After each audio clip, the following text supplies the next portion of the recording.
Alpha Mind Power Online Live Classes by Srimatha Vijayalakshmi Panthaiyan. Phone 984140200, 98412 Mobile app Alpha Mind Power. Namaste. In some of my videos earlier, I had spoken about how I had the opportunity to understand and experience the energy of Siddhas in different places. Today I am going to talk to you about how I met a very eminent saint. It was such a beautiful experience, Swami Dayanand Saraswathi. The first time I met him, it must have been in somewhere around 2012 or 13, I don't remember the year. But every year I used to take our Alpha Siddhas as a group to Rishikesh, and we always used to stay at Swami Dayanand Saraswati's ashram there. And from there we used to make small journeys to Mahavatar Babaji's cave, Vasishta Gufa and Haridwar and many other places there. So once when we were staying there in the ashram, Swamiji was also there. His classes were just getting over. Generally when we go, we do not get the opportunity to meet him, but that year we were very, very fortunate. Since he was also there, I went and met him in his room and got his blessings.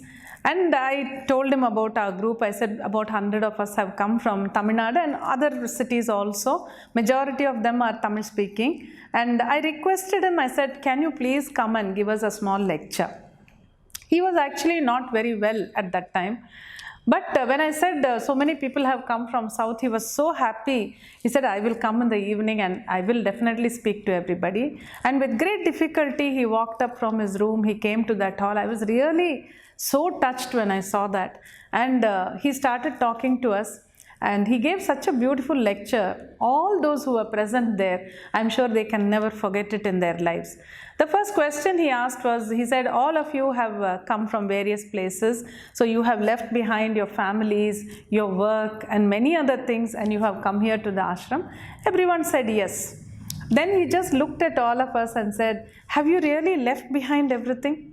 Then everybody was a little bit, surprised at what he asked. Then he said, see, you are still connected there, because many of them were still talking to their families, phone calls were going on, and they were busy with all that work also. Somehow he was aware of that. So he said, when you come on a pilgrimage like this, when you come on a spiritual journey like this, you should leave behind certain things and keep yourself free to enjoy the journey, to enjoy the experience. That was it made a very big impact on the group which was there that day, and I can never forget it in my life. It was such a beautiful experience having him with us that day. And later on, I also had the opportunity, a wonderful opportunity, to go to Anakatti near Coimbatore, where his ashram is. I had been there, and I also had the great opportunity to sit with him and have lunch. So as we were talking, I was explaining to him that just the previous month, I had been to Rishikesh with the group. As usual, every year we go. So I told him last month we went to Rishikesh with our group and we stayed in the ashram. And as soon as I said that, there was such a bright smile on his face. He looked at me, his eyes became very bright, and he said, how's the Ganga? How's the water flowing? And I said a lot of water was flowing. It's really a beautiful sight because that ashram is on the banks of the Ganges. So when we stay there for a week, every morning we take a dip in the Ganges. It's a beautiful experience, and it is something you cannot describe so easily. Our Alpha Siddhas who have come there have really enjoyed it. So I told him, yes, there's a lot of water flowing now, and it's a wonderful sight. You should have seen that look in his eyes, that yearning to go there and see Ganges. I could feel it. He immediately said, I really want to go and see the Ganges. But at that time, he was not keeping very well, so he was not really able to travel.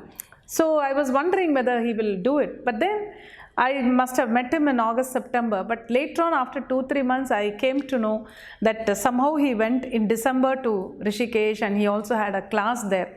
And later on in 2015, of course, he attained Shiva Samadhi. And after that, if you see, we are still going there every year. what they have done is they have made a statue just like him, an idol which is kept in that Shiva Samadhi, and that idol is sitting facing the Ganges, continuously watching the Ganges. And I could really feel when I went there after that, when I saw this statue, this idol, we did puja. It's called Adisthanam. So we do the Adisthana puja, and we also do a meditation there in front of his idol.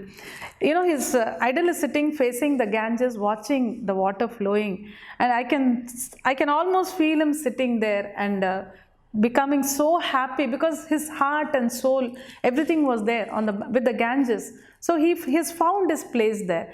And that day when he came and spoke to us in the meeting, he also related how he had first come to Rishikesh more than 50 years back, and how he had struggled to find a small place to start an ashram, so that when people come from the south, they have a place to stay. And sincerely, one person's efforts, it has given us such a beautiful place today. Today there are more than 100 rooms in that ashram, and very good South Indian food we get, and clean rooms are there, and it is just on the banks of the Ganges. Such a beautiful place. Every time we go there, every year, we really enjoy staying there, and we enjoy his energy. And today, now recently, after he attained Shiva Padavi, now you can really feel his energy in the ashram.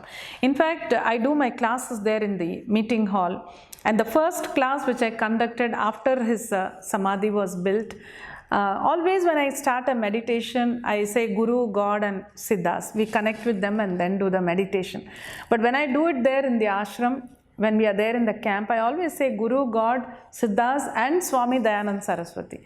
So that first meditation when I did there after his Shiva Samadhi, I was just beginning the meditation. Everybody was sitting there. We were all going into a meditative state. The moment I said his name, I could see him standing there in front of me. And all he said was, he just put his hand on my head and said, in my place here, you are conducting such beautiful meditations. He said, I bless you. Keep doing this good work. And I was totally in tears. So that is the energy of such an eminent saint, such a beautiful soul, such an evolved soul.